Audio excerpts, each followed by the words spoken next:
Hi, Misha here, and the last couple of Star Trek videos have been on Romulan ships. So, let's talk about Klingons again. And in this one, I want to talk about the Klingon Battlecruiser, which has gone by several names over a 60-plus year kind of design, lineage, reinterpretation, what have you. So we're going to cover it from the original D7 TOS and TOSR. This is a standard size model from Eagle Moss, diecast. We'll talk about the Katinga version, first seen in the motion picture in Wrath of Khan. This is the XL version from Eagle Moss. And then we'll talk about the battlecruiser that wasn't, but oh so should have been, the Concept D4. This is from Eagle Moss's bonus or concept series, smaller again. Moving on in time, we come to the JJ film, 2009, Klingon Battlecruiser. This is in the standard size for the JJ, but it's kind of the special size, the intermediate. And then finally, the most recent edition, the D7 from Discovery, again in their standard line, but it's kind of the intermediate size.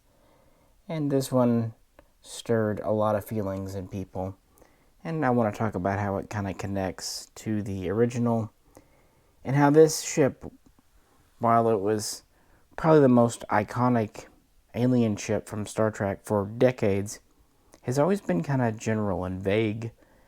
Not even always Klingon, of course. Romulans had it too, because it was one of the few models they had in the 1960s. And just how the change from practical models to pure CGI has affected it as well. And there might be a little bit of Discovery apologetics in here too, maybe. But we'll see if we can kind of rationalize the whole thing or not. Ex Astra Scientia refers to this as the everlasting Klingon battlecruiser, and that's not incorrect. If we're going by strict canon, this has appeared in one form or another from around 2150 all the way up through the early 25th century. But the original model here, called the D7 for some time, originally just the Klingon battlecruiser, frankly. It appeared in Season 2. The very first alien ship model was, of course, the Bird of Prey, but most alien ships were just represented by a ball of light, including the early Klingon ships. This first appeared as a model on the original TOS in the wonderful episode Ellen of Troyes. I'm being sarcastic. But TOS Remastered inserted a CGI version of the D7 Klingon battlecruiser in a few episodes, including a slightly earlier one, Errand of Mercy. So if you want to consider TOS Remastered, then it appears a little earlier. If not, yeah. Shortly after appearing as the Klingon ship, it appeared as a Romulan ship. And of course, lots of side canon and other canon have been used to justify it, including in the episode where Spock simply says that Romulans are currently using Klingon designs.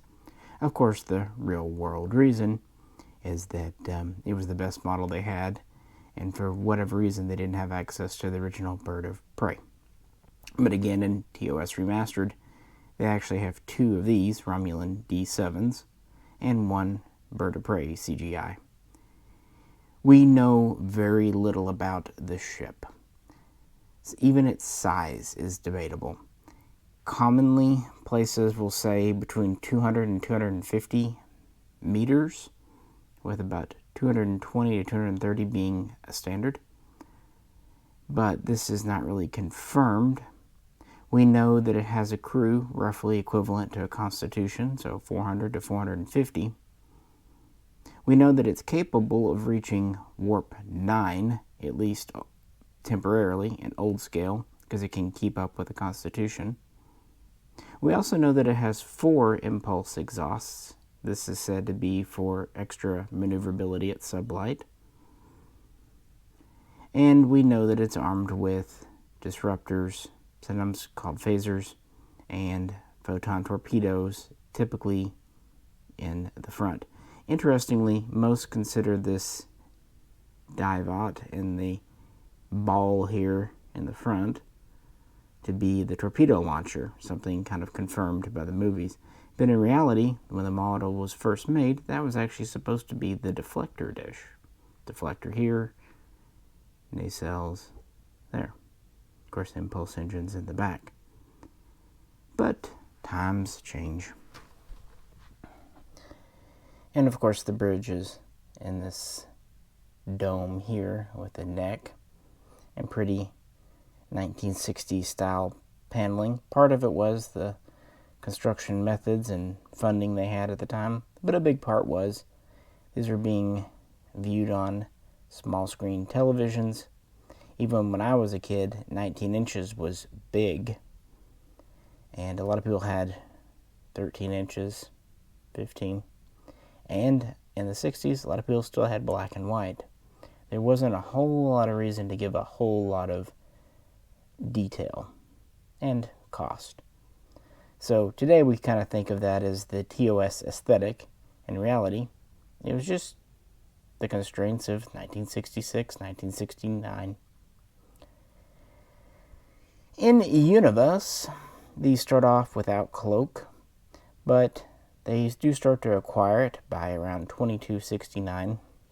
We also see at least one of these working with an experimental stasis field or stasis field, but it was never put into full use. And this was the standard, the backbone of the Klingon fleet until about the early 2270s. For the motion picture, just as the Enterprise got a refit, so did the Klingon Battlecruiser. We commonly think of this as the Katinga class, although I don't believe that name has actually ever been made canon on screen, but it was a name supported by Gene Roddenberry, and this design was loosely based on one created for the aborted Star Trek Phase 2. I believe in that it was called the Korok class. It is very much the same Battlecruiser. Again, this is the XL version. It's just what I had to hand. But we can see a longer, more delicate neck. It actually has a smaller head. More ornate and larger engines. Of course, more detail. Some places even actually say that in absolute terms this is slightly shorter, around 215, 220 meters, but still having a crew of 400 plus. One thing a lot of places seem to agree on, it has an aft-firing torpedo tube. It's also seen to have both disruptors and more conventional phasers. And we actually see this front, what was once a deflector dish, now a launcher, kind of be a multi-launcher, able to fire not just photon torpedoes, but other types of charges and perhaps mines, even disruptor blasts can be fitted in there, kind of a multi-bay, what have you. In the motion picture, we get our first glimpse, and really one of our only glimpses of the interior of this, with the very cramped submarine smoky-like bridge. In Star Trek VI, we see a little bit more of the Kronos 1, more of the stateroom. So you get to see a little bit more of it, but still not much. These were replacing the D7s, although some would say it's actually the same ship, just upped for the film. We'll talk about that later. And were in service for a very long time. They were still considered cutting edge in 2290, 2295, able to take on a Constitution and able to threaten an Excelsior. Probably not one-on-one, but, a couple of them could probably do some hurt. They were still used in the 2360s. In the first season of Next Generation, we see a couple of these. They seem to be current. And in Season 2, we see the sleeper ship version, one with Kalar, where a crew went into cryostasis for some reason. And in that episode, they make it clear that the Katinga is not a threat to a galaxy. However, it's still very much a threat to smaller ships, freighters, colonies, outposts, maybe small installations, not to be taken lightly. These all have cloak, by the way. The Katinga had a cloak as standard. It was somewhat primitive originally, but in the 2290s it was improved, 23rd century. And then, really right before the Dominion War in the 2370s, they didn't pull these from service. They actually gave them a retrofit and upgrade, giving them yet a newer cloak and fitting them with 6 to 8 heavier disruptor banks. And we see these, the Katinga, all throughout Deep Space Nine. And we even see them in Voyager. And, unfortunately, we also see one in Enterprise Season 1. I think it was the 5th episode, give or take, where it was Vorak's ship. They used the model of the Katinga. Yeah, in 2151. This is not a good thing, which is why I did bring out this other little model. If they ever do an Enterprise remastered, they absolutely must take that Katinga out and replace it with this. This is designated as the D4, meant to be a, century earlier predecessor to the D7. This was designed by John Eaves and his dedicated team, and they were already very tired in the beginning of 2000, 2001, 2002, working very hard on getting Enterprise going right after finishing up Voyager. Yeah, but nevertheless, they knew they needed a Klingon ship, so they designed the D4, even a couple of people working off the clock free, several hours. And the design was presented and accepted, except they wanted to make some changes. The team, being exhausted, pretty much had a take it or leave it attitude. And the wonderfully smart powers that be left a perfectly good design for very minor reasons, and used a Katinga instead. See, stupid decisions with Star Trek go back a long way. So this should have been in and would have kept continuity, but having the Katinga in Season 1 of all things of Enterprise was just preposterous. But luckily, Eagle Moss has produced this D4 model, and it's been in a lot of calendars. It's even appeared in Star Trek Online. It's the de facto, what everyone in our minds, considers to be canon, even if it wasn't what was on screen. It's a lot easier for me not being able to see it all. I just imagine this is what was there. I never knew differently. And of course that would lead to the D5, which is its own design, and for another video. And then the next Klingon ship we would see would come in 2009. This one likes to slide off its stand if I'm not careful, so if I don't move it as much, apologies. This is from the 2009 Star Trek reboot, the J.J. Abrams film, and it was seen in the Kobayashi Maru test. Simply known as a Klingon battlecruiser. Also, unfortunately, it's referred to as a warbird at least once. It's very much meant to be in the same spirit if not maybe literally a D7, because, well, the exam was in the 2250s, and anyway, it was based on a historical event, so this could have been a predecessor to the D7, been in the same lineage in between, say, the D4, the D7. I like to think of it as a D6. And the name D6 has appeared on and off in side canon and tabletop gaming since the 70s. And was always said to be very similar to the D7, the D6, and the D7. In fact, there's quite an amusing story about Gene Roddenberry on the first film taking things way too fucking serious, and William Shatner and Leonard Nimoy getting into a fake argument over which one was the D6 and which one was the D7, and they were literally arguing over doors.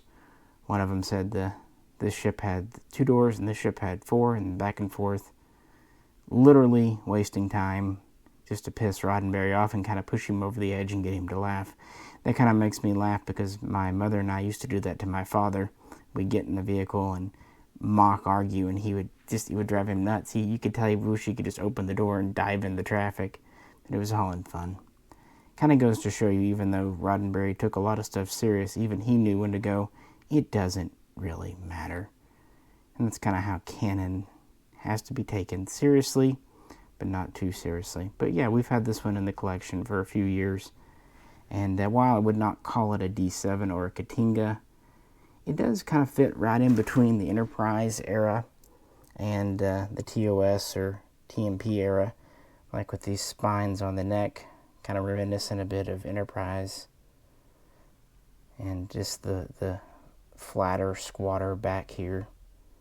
I think it actually fits well, which makes sense because it was designed by John Eaves. It also has these kind of bulbous disruptors here, which kind of seem a little more primitive than the inline ones from later ships. And for a while, that's kind of all we had until Star Trek Discovery, STD, Disco, what have you. Here we have the D7 from Discovery. But this appeared in Season 2. In Season 1, early on at the Battle of the Binary Stars, there was another D7, now kind of retconned to be known as the Sec class, that really annoyed a lot of people because it was in no way, shape, or form a D7. So in a real world sense, this was introduced in Season 2 to kind of draw things in closer.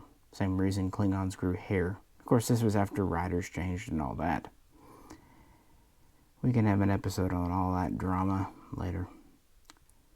In Universe, the D7 was to be a new design produced by all 24 great houses, not one individually, proposed by Chancellor L'Orel, partially designed and overseen by Voch.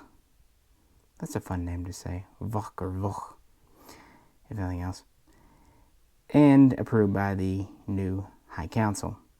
And they were first proposed and designed in early 2257, and the prototype was launched late that year and used as the Chancellor's flagship. And by the end of the year, at least a few of these were made. Hey, mass production. It's very Soviet of them.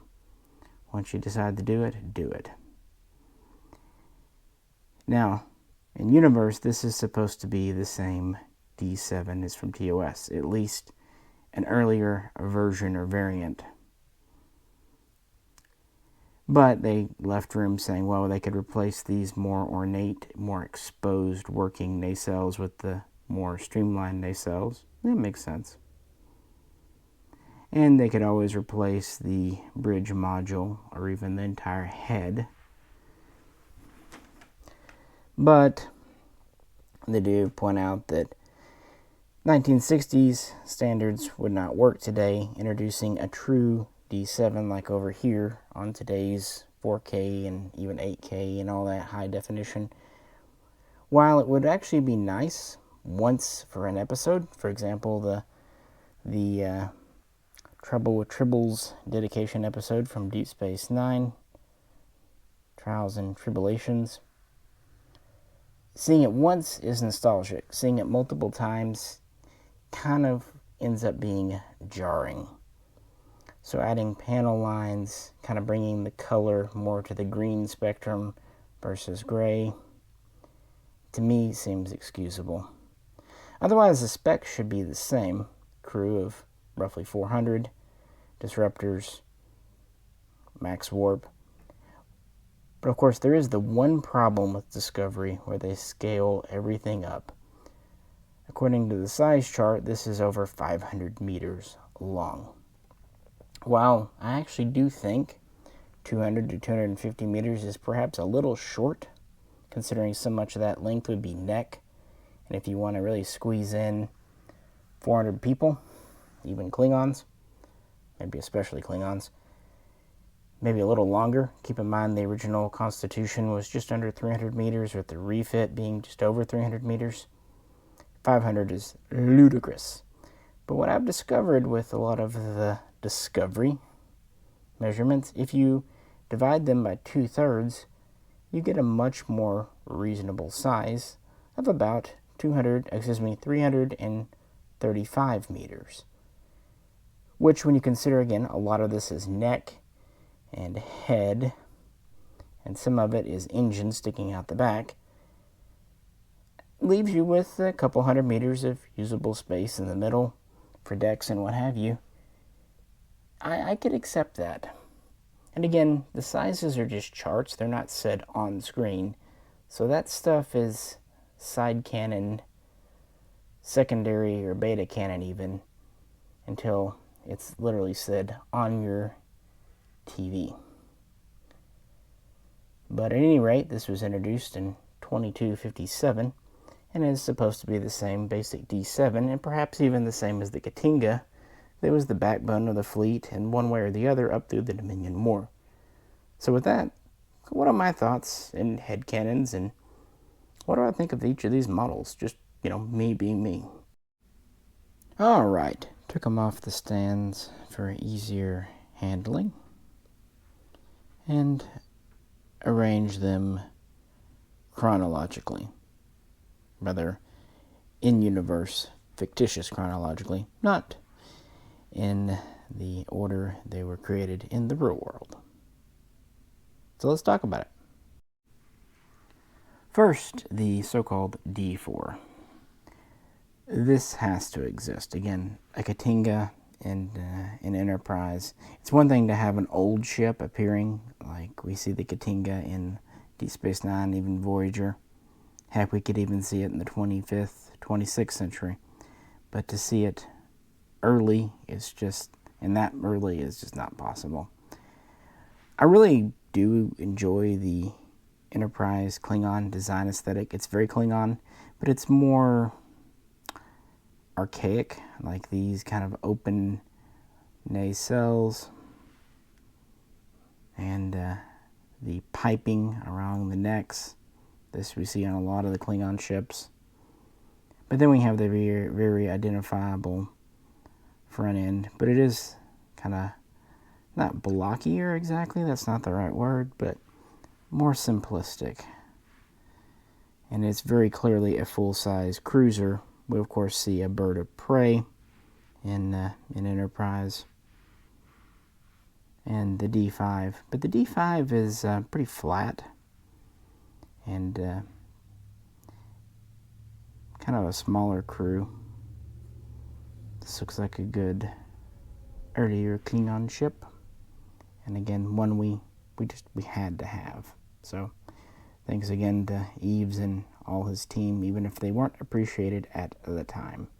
And good on Eaglemoss for making this one a reality.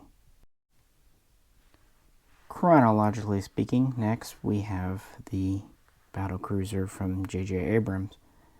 This is probably an early 23rd century, perhaps late 22nd century design. Again, we see it in the Kobayashi Maru exam. And it's recognizably Klingon. Again, designed by Eves under, of course, direction of Kurtzman and Abrams. But they more or less left him alone, and so it's kind of a nice transition between the D4 and what would come later. Kind of a still pretty flat back section here. Somewhat more ornate, but still very square nacelles. I actually do kind of like the more rough protuberance disruptors and the more kind of decorative neck. It's very thin with a larger front section, more going on. Looks to be a slightly shorter ship. We know nothing about this aside from it fires weapons and whatnot. Again, good on Eagle Moss for doing it. It's in a nice size. In my headcanon, and I think a lot of other people's, this would fit in perfectly as the D6. We had a D4, D5, we have a D7. There needs to be a D6. And this would fit right in prior to the D7. It's kind of this metallic mint green color, which it's not Starfleet. Nice model too. This is all metal. Get out further, it's plastic, but that's metal. Nice size. And then we move to what's next. Discovery's second attempt at a D7. I'm not going to speak to the first one, the Sek or Seksh class. Introduced in Series 2. This is them, well, course correcting, and we know it. But does it fit in universe? Well, honestly, I think so. We have the neck with more padding, more structure here towards the hull. More kind of a spine. And we have these engines, which are kind of a radical departure, but they do look in some ways more primitive. I could understand it versus the sleeker ones. This is a more raised rear section, more traditional with the engines and kind of steps here.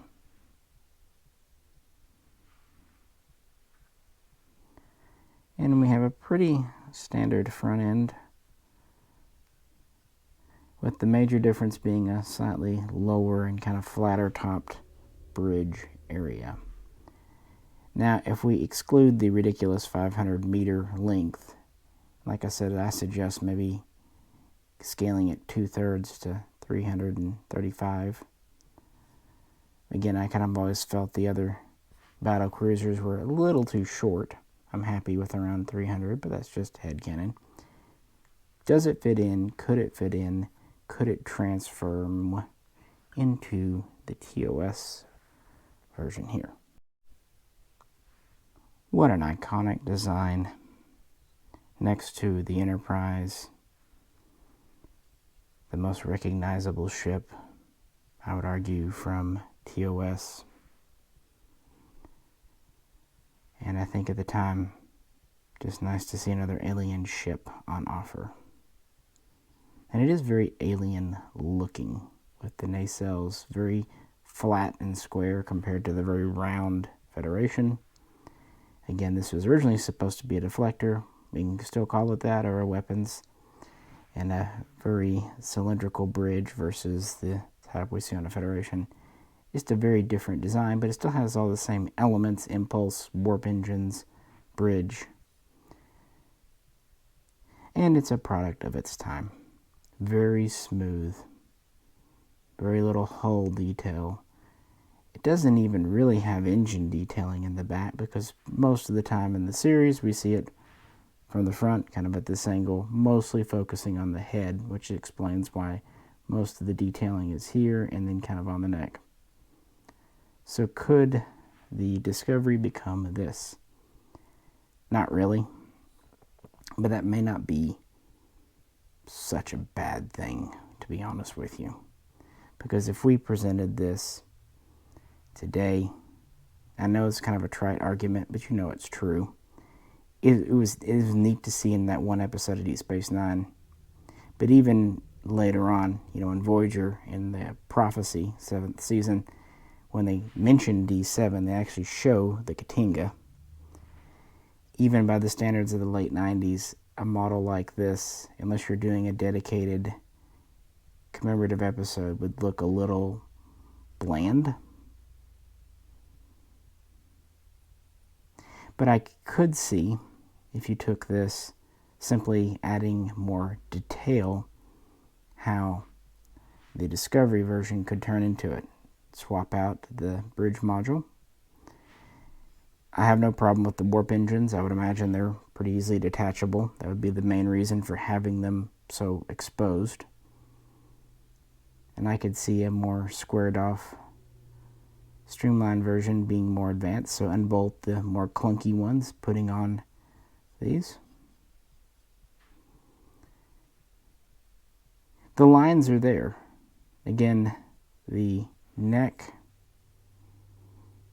has some flare here, which we do see on the Discovery. It's more pronounced, but they pretty much took what's here and emphasized it.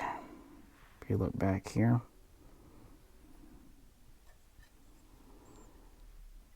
still flares out, still a little patterning, still has kind of this smooth area, divoting there. Really the big difference is the engines, and I could see those being swapped out pretty dang easily. At the very least, even if you wanted to keep this, you would have to at least add hull paneling, Aztecing. And remember when they tried doing that in the 90s to the original TOS Enterprise model, a lot of people were not happy. Others were happy. But you can't just do the smooth, pearlescent, unblemished hull today. It just wouldn't come across as real. It would come across as a toy on modern televisions and just by modern sensibilities. Not to say it didn't work great then. In fact, it was fantastic to have a show that had models at all in the 60s. But with a bigger budget, we come to our final one here. We call this a Katinga, and we usually consider it a separate, better, improved class from the D7. But we could just as easily say it's a D7 with a refit, a modernization, just like we did the Constitution Enterprise. In fact, it works better as another class because of so many different dimensions, especially with the neck. But it would be easier to refit the D7 into this than it was to refit the original Constitution into the TMP era Constitution. As we know, almost every dimension of the Connie changes, from the saucer to the neck to the star drive, and of course the nacelles. I think even though we consider this a new class today, in the 70s when they were doing it, it was just the Klingon ship with more detail because they had a movie budget. My point is, if they had the budget and could have gotten away with doing this in the 1960s, we probably would have had something much more like this with all kinds of paneling and detailing going on, compared with the smooth D7.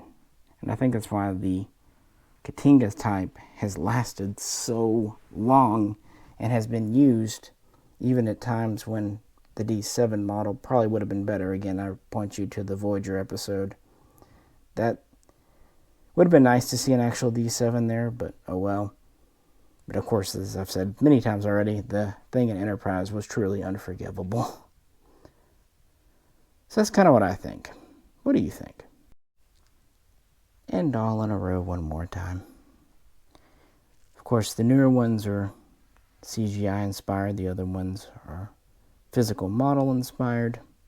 Of course, a model like this costs $100,000.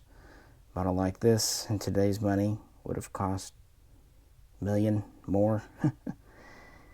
CGIs are not cheap, but you can produce them and have a lot more interesting effects going on. For example, with this D4, all the open areas and everything. And you do see that with the Discovery Klingon ships. All the spikes and spires and things. As a physical model, that would have never worked, but in CGI, it doesn't matter. And I think that's why they did it, because they could. Of course, that opens the question, should they? But they could, so they did.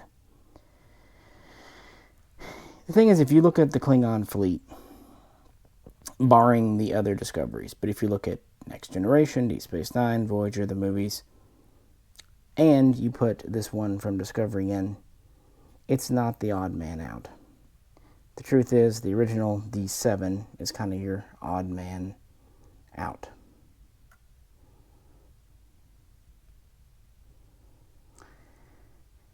And that's just because of time and technology. There were so many leaps between the 1960s and even the 70s, but certainly between now and then. But then you look back after CGI evolved, and the progression has slowed down. In some ways, this could be the same ship, just reinterpretations, or they could be totally different ships. But, I don't know, Klingon Battlecruiser, it's cool. It's the enemy ship. We never really got much information on it, and that might be to its benefit, kind of keeping it mysterious and flexible for the plot, if truth be told. And it is good to see it in Discovery. It makes Discovery feel a little bit more real Star Trek. Hell, it even helped the JJ films, or at least film that it was in. So, just wanted to do a video since, focused on Romulans the last 2 or 3 ones. And next time, if kind of talking about the past and Discovery isn't your bag, next time, let's look at Klingon ships from Star Trek Online, STO. That should be fun, right? Anyway, if you could, please do like, share, subscribe. And if you have any questions, please post them. And more importantly, I'd love to hear your comment and impression of these ships. I mean, the Katinga is still the best. Let's just be honest. It helps being, and this is, I think, one of Eagle Moss's best XLs, too. But there's something to be said for the Enterprise era take. And I don't hate the JJ, but of these, I would say the JJ version is my least favorite, but that's not to say I dislike it. And I have to admit, I think I kind of like the Discovery version more than the classic D7, if I'm being objective and not nostalgic. Just, trying to be fair to myself and you. But, what do you think? This is Misha, and I'll catch you very soon. Kapla.